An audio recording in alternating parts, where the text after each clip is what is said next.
ધર્મ અને સત્યની આગળ આસુરી વૃત્તિઓ ટકી શકે એમ નથી. અને એટલા માટે હંમેશા વિલનને પાવરફુલ જ બતાવવામાં આવે અને તો જ હીરો એના કરતા વિશેષ દેખાય કે આને મારી શકે એમ છે. અહીંયા દૈવી અને આસુરી બંને સર્ગ છે. ભગવાનને એમ થયું કે આ પાંડવો અને કૌરવોની વચ્ચે યુદ્ધ થાય એ સારું છે, કંઈક ઉપાય કરું તો યુદ્ધ ટળી જાય. અને દૂત બની ભગવાન દુર્યોધનને સમજાવવા માટે આવ્યા. દુર્યોધન પાસે પ્રભુ પહોંચ્યા છે. દુર્યોધન માની જા, તને ન ગમતા હોય, એ ગામમાં કઈ ઉગતું ન હોય, કઈ મળતું ના હોય, એવા 5 ગામ પાંડવોને આપે, હું જવાબદારી લઉં છું, યુદ્ધ ટળી જશે, એ લોકોને સંતોષ થઈ જશે. જાકો પ્રભુ દારૂણ દુઃખ દઈ, તાકી મતી પહેલે હર લઈ. ભગવાન જેને દુઃખ આપવા હોય ને એની બુદ્ધિ પહેલા લઈ લે, પછી એને સંઘર્ષ જ સૂજે, એને સમાધાન ન સૂજે. ઘણીવાર થોડું છોડી દેવાથી શાંતિ મળતી હોય તો છોડી દે, પણ હું તો 1 પૈસો ના આપું એમ કરીને સંઘર્ષ પેદા કરશો. ઘણીવાર લોકો લડતા હોય, છેલ્લે વકીલ લઈ જાય પણ ભાઈને ન મળે, એવું થઈ જાય, સ્વજનોને ન મળે. આ સંઘર્ષનો અર્થ થાય. હંમેશા પરિવારના સંઘર્ષો બીજાને લાભ કરાવતા હોય છે. આ પાંડવો કૌરવમાં જો બીજા બહારના લોકો જોડે લડવું બહુ સહેલું છે, ઘરના લોકો જોડે જયારે ઝઘડવાનું આવે ને ત્યારે ઘણું અઘરું થઈ જાય, કઠિન થઈ જાય. અને એટલા માટે ઘરમાં વડીલોનું નહીં સાંભળો તો બહાર વકીલોનું સાંભળવા જવું પડશે. જે વડીલોનું નહીં સાંભળ્યું તો ભાઈ વકીલોનું સાંભળવું પડે. એટલા માટે સમાધાન વૃત્તિથી જીવવું. થોડું છોડી દેવાથી સંઘર્ષ ટળતો હોય તો ટાળવાનો પ્રયાસ કરવો. અને શાંતિ અને આનંદ જ પરમ ફળ છે ને. અહીંયા હરિવંશરાય બચ્ચનની કવિતામાં આવે છે, લડાઈ अपनों से हो तब हारना जरूरी है और लड़ाई जब खुद से हो तो जीतना जरूरी है. પોતાનાથી લડવાનું હોય ને ત્યારે જીતવું જરૂરી થાય. પોતાના હોય ત્યારે હારી જવામાં પણ જો શાંતિ મળતી હોય તે સફળતા છે. બધાને પછાડીને જીતી જવામાં જ વિજય નથી હોતો. ઘણીવાર બીજાને જીતાડવામાં પણ આપણી જીત છુપાયેલી હોય છે. કે આ ચાલ તું લઈ લે, ચાલ તારી પાસે. ભાગ્યમાંથી કોઈ નથી લઈ જવાનું. અહીંયા પ્રભુએ ખૂબ કોશિશ કરી પણ દુર્યોધન માનવા તૈયાર નથી. યુદ્ધ વગર સોયની અણી ઉપર જેટલી જગ્યા હોય એટલી નહીં આપો. તો પ્રભુએ કહ્યું થઈ જવા દે યુદ્ધ. ભગવાનને બાંધવા ગયો, ભગવાન વિરાટ રૂપ ધારણ કર્યું, તો મને ક્યાં બાંધી શકવાનું. જવા લાગ્યા, પ્રભુ આપના માટે 56 ભોગ બનાયા છે. દુર્યોધન, હું ભોજનનો ભૂખ્યો નથી, હું ભાવનો ભૂખ્યો છું. 2 અવસ્થામાં ભોજન થાય, કાં મારે ભોજનની કમી હોય ને કાં તું મારો પ્રિય હોય. આપણે ત્યાં તો અન્નની શુદ્ધિ પણ કેટલી કહી છે. તો તમને ભોજન કરાવશે કોણ? તો મારું ભોજન તો ક્યારનું તૈયાર છે. ત્યાં સુલભાજી અને વિદુરજી ઘણા સમયથી મનોરથ કરીને બેઠા હતા કે પ્રભુ અમારા ઘરે પધારે ને અમારી કણિકા અંગીકાર કરે. સુલભાજી સ્નાન કરવા પધાર્યા છે, વિદુરજીના હાથમાં માળા છે, ભગવત નામનો જાપ કરી રહ્યા છે, શ્રી કૃષ્ણ શરણમ મમ, શ્રી કૃષ્ણ શરણમ મમ, શ્રી કૃષ્ણ. અને એટલામાં દરવાજો ખટખટ્યો. ઉભા થઈને વિદુરજીએ દ્વાર ખોલ્યું અને સામે દ્વારિકાધીશ ઉભા છે. લોચન મનનો ઝઘડો, લહેરાપીનું ભજન છે, દોડ છે. નેત્રો ને મનનો ઝઘડો થઈ રહ્યો. નેત્ર હટવા તૈયાર નથી અને મન કે છે વ્યવસ્થા કર, આસન બિછાવ, સામગ્રી લાવ, આરતી ઉતાર. મન અને બુદ્ધિની વ્યવસ્થાની ચિંતા છે અને નેત્રોથી, અપલક નેત્રોથી, અનિમેષ નેત્રોથી, એક પાપડ મટકાયા વગર, પલકાયા વગર પ્રભુની રૂપ માધુરીના પાન કરી રહ્યા. વર્ષોનો મનોરથ પ્રભુ આપ અમારા ઘરે પધારો અને વર્ષોથી કોઈ સંકલ્પ કર્યો હોય, મનોરથ કર્યો હોય અને આપણા આંખની સામે પ્રગટ થઈ જાય. ઘણા આવ્યા છે, એકવાર વિશ્રામ ઘાટ જવું છે, એકવાર ગિરિરાજજીના દર્શન કરવું છે અને એકદમ ગિરિરાજજી સરખું ખાડા કહીએ તો અવાક બની જાય. એમ થાય કે શું કરીએ ને શું ન કરીએ. મનોરથ હતો કે ક્યારેક મારી ગલીએ પધારો, મારા ઘરે પધારો. સુલભાજી, વિદુરજી ટગર જોયા કરે. પ્રભુને થયું આજે વ્રતનો દિવસ લાગે છે, આ ભોજનનું પૂછતા નથી. કાકાજી બહુ ભૂખ લાગી. અરે પ્રભુ, હાથ તો મારો મનોરથ હતો. દોડતા કેળા લઈને આવ્યા, બીજું કઈ ઘરમાં હતું નહીં. છાલ છોલે, પણ નેત્રો તો પ્રભુ સામે. કાંઈ પણ કરે જુએ ઠાકોરજી સામે. કેળા છોલે, કેળું ફેંકે, છાલ ઠાકોરજીને આપે. પ્રભુ જુએ, પત્રમ પુષ્પમ ફલમ તોયમ. મારે બોલવાનું જ છે, લાવો એ પહેલા પ્રેક્ટિકલ કરી લો. છાલ આરોગવા લાગે. 1 बार 2 बार में दृष्टि गई विदुरजी की, अरे सुलभा ये क्या कर रही हो, ऐसे आरोगाया जाता. लाओ છોલ્યું, છાલ ફેંકી, કેળું આવ્યું. પ્રભુ આરોગ્યા ને એટલું બોલ્યા, કાકાજી જે છાલમાં મીઠાશ હતી એ કેળામાં નથી. राग रंग में चतुर सुर प्रभु कैसे सुख उपजाए आज गोपाल पाहुने आए निरखी में न जाए। મનોરથ પૂરો કર્યો છે સુલભા વિદુરજીનો અને પ્રભુ ત્યાંથી પધાર્યા છે. મનમાં કોઈક ને કોઈક અલૌકિક મનોરથ જરૂર લાગે. તમને ભલે અસંભવ લાગતો હોય પણ પ્રભુ ઈચ્છે ને તો એ જરૂર પૂરો કરશે. હું તો કહું ને, સામર્થ્ય કરતા વધારે ઊંચો મનોરથ કરો. ક્યારે પણ મનોરથ કરવામાં પોતાના લૌકિક સામર્થ્યને નહીં જોવું. આપણે થોડી આવી કથા, આપણે થોડી આવો મનો, આપણે થોડી આવો, એવું ક્યારેય નહીં વિચારો. મનોરથ પોતાના સામર્થ્ય પ્રમાણે નહીં, ઠાકોરજીનું સામર્થ્ય જોઈને કરવું. એને જો ગમી જશે તમારો મનોરથ તો સામર્થ્ય આપવામાં એને ક્ષણની પણ વાર નહીં લાગે. તમારા દિવસો ફેરવવામાં પ્રભુને ક્ષણની વાર નહીં લાગે. એટલે ક્યારે પોતાની સીમિત સામર્થ્યની મર્યાદામાં મનોરથ નહીં કરવો. મનોરથ તો મનની કલ્પનાઓની ઉડાન સાથે કરો કે મારા મનનો આ મનોરથ છે. ભલે તમને સામર્થ્યની બહાર લાગે, તમને અત્યારે કલ્પના લાગે છે. અને આપણે આપણા જીવનમાં જો ઘણી વાર આપણે ખાલી વિચાર્યું હતું ક્યાંક જોઈને, અને કેટલા મનોરથો ઠાકોરજીએ પૂરા નથી કર્યા આજ સુધી, જે આપણી ખાલી કલ્પનામાં હતા. તો પ્રભુ ઈચ્છે તો પ્રભુ માટે કાંઈ અસંભવ નથી. એટલે જ કહ્યું, ઠાકોરજી માટે વિપરીત ભાવના અને અસંભાવના ક્યારે નહીં કરે.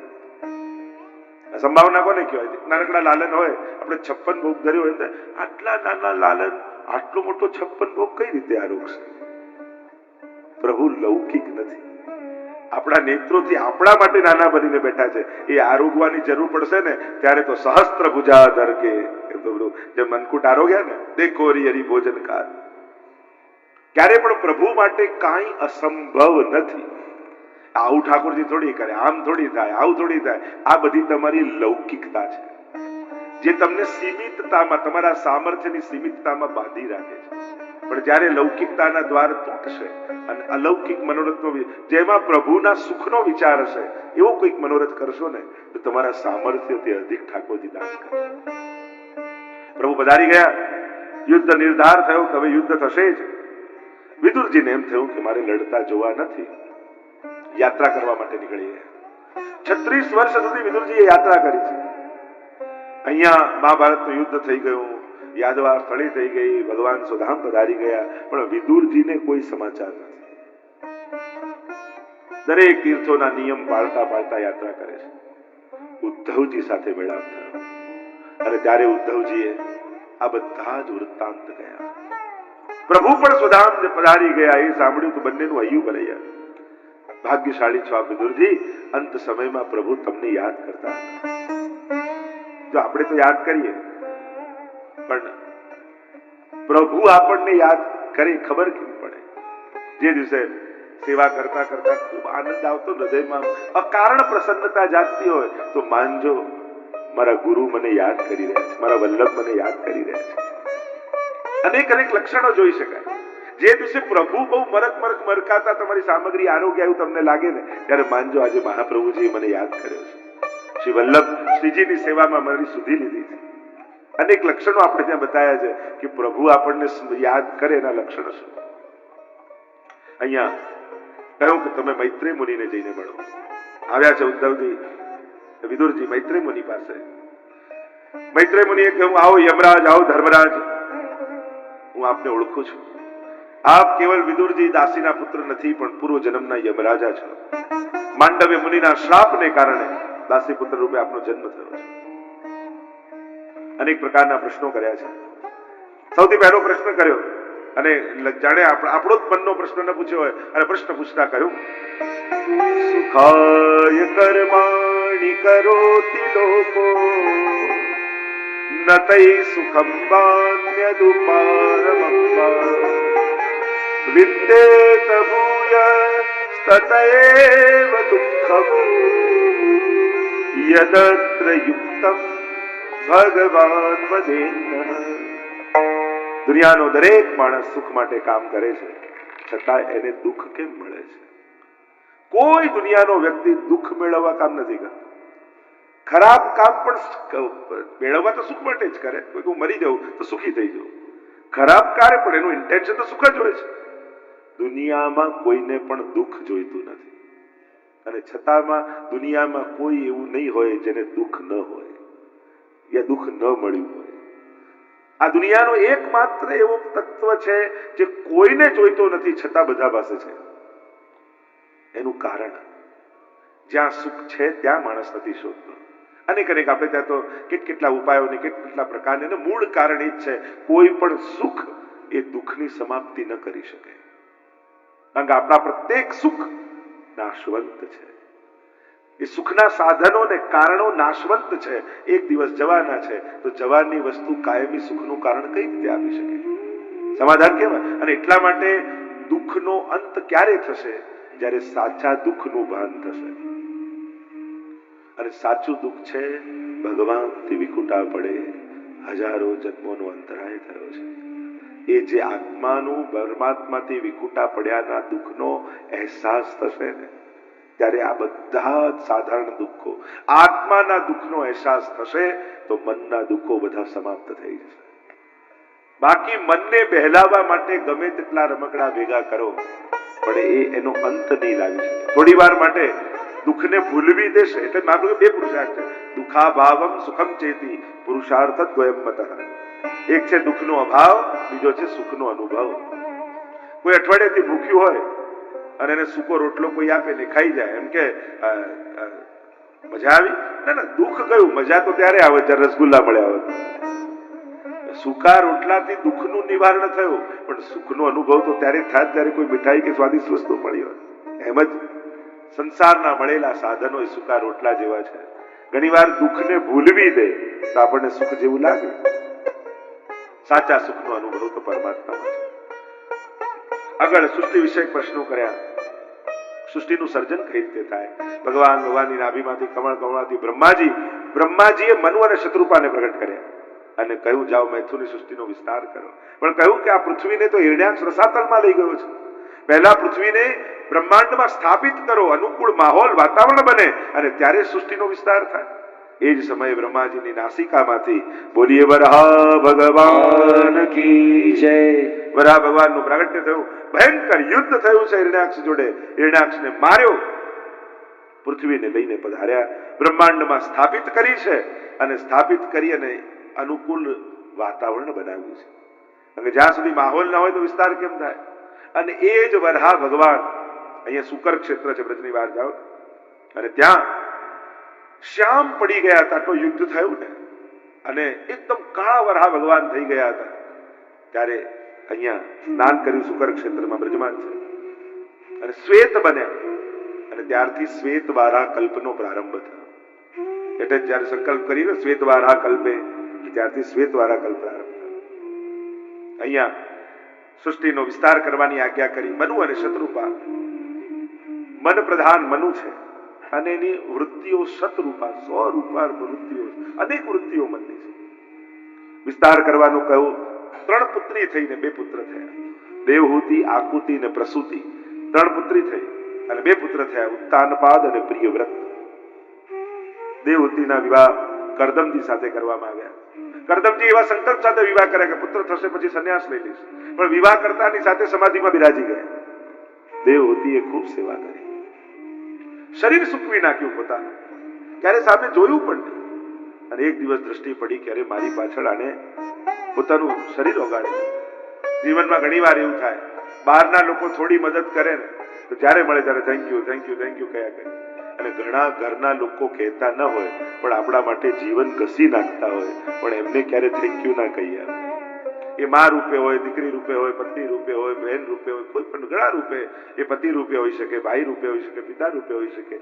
આપણી સફળતામાં ઘણા પગથિયાઓ બન્યા છે, પણ ઘણી વાર ઉપર ચડ્યા પછી પહેલા બીજા ત્રીજા પગથિયાને ભૂલી જઈએ.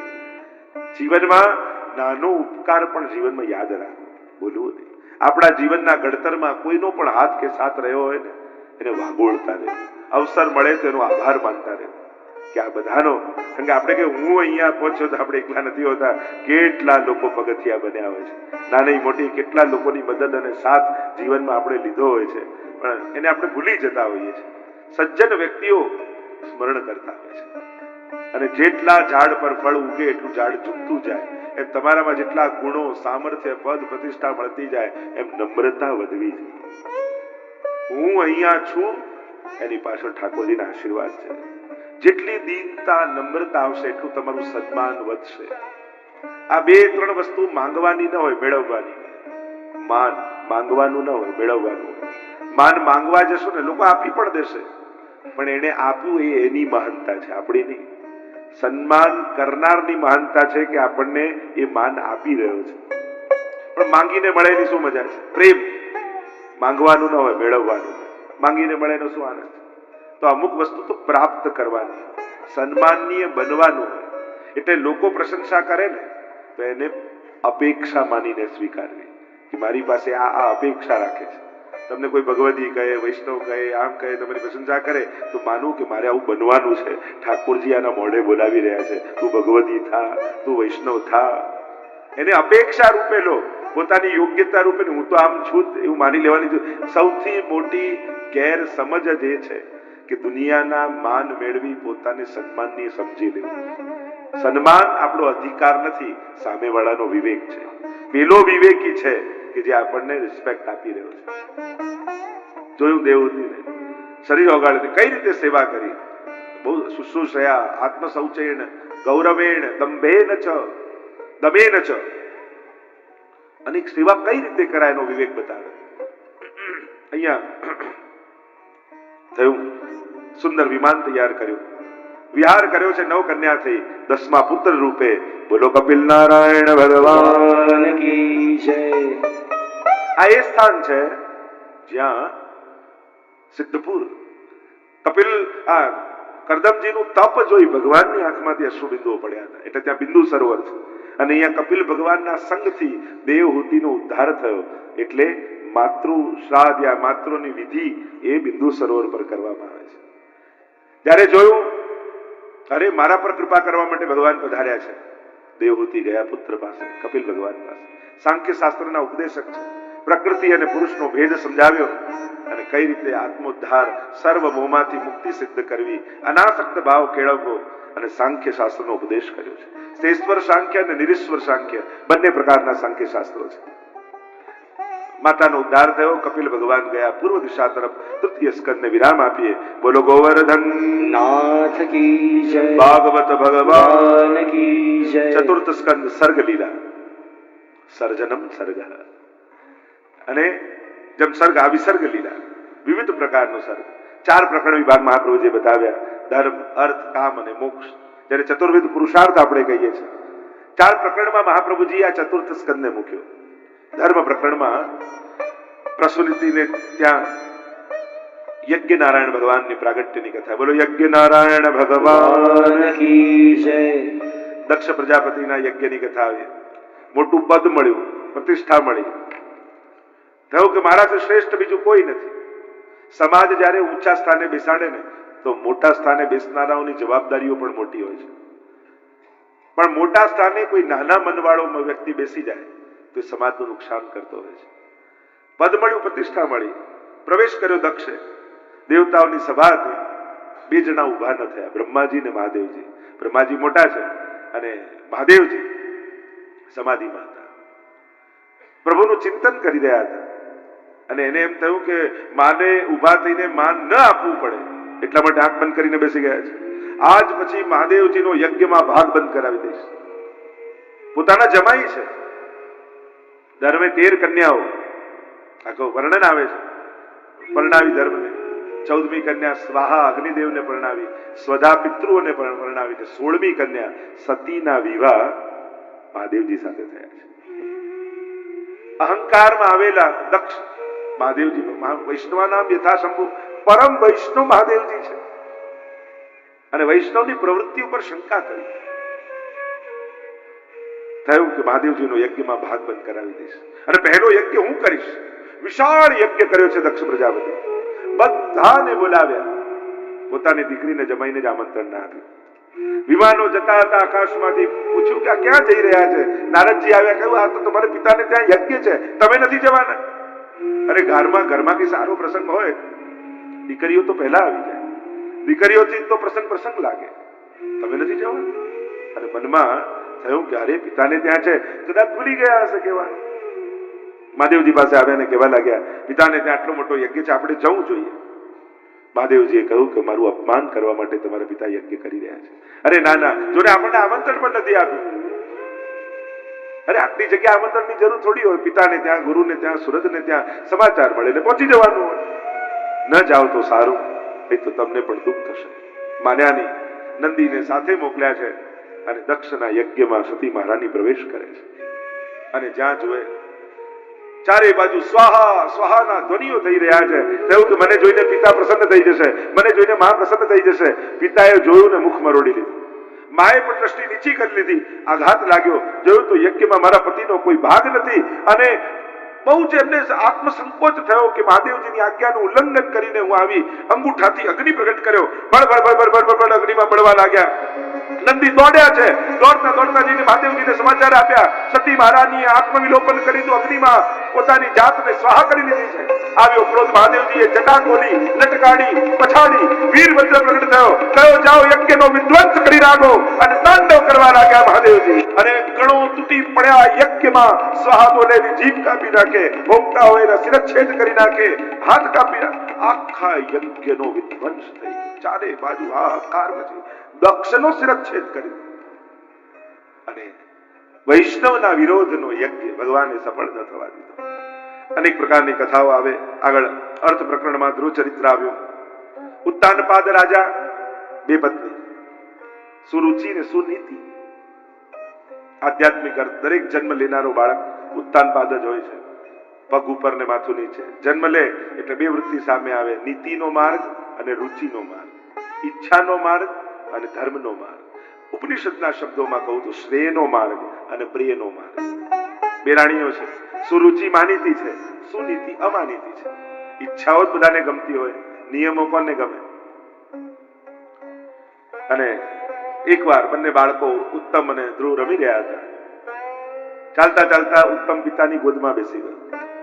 અને ઈચ્છા થઈ મારો ભાઈ બેઠો છે તો હું બેસું. અને જ્યાં ગોદમાં બેસવા જાય દોડતી સુરુચિ આવી, હાથ પકડ્યો ને ખેંચીને ફેંક્યો. અરે પિતાના ખોળા બેસવું છે, જા વનમાં જા, તપ કર, અને પ્રભુ પ્રસન્ન થાય ને તો માંગજે કે મારી કુખે તું જન્મ લે તો જ પિતાના ખોળામાં બેસી શકે. રડતો રડતો આવ્યો ધ્રુવ મા પાસે. કહેવા લાગ્યો, સુરુચિ આમ કરે, આ તો સુનીતિ છે ને. ચાલ જોઈ લઉં છું કેમ તને કહી જાય. ઝઘડો કરવાના બે, સમજાવવા બેસજો બેટા.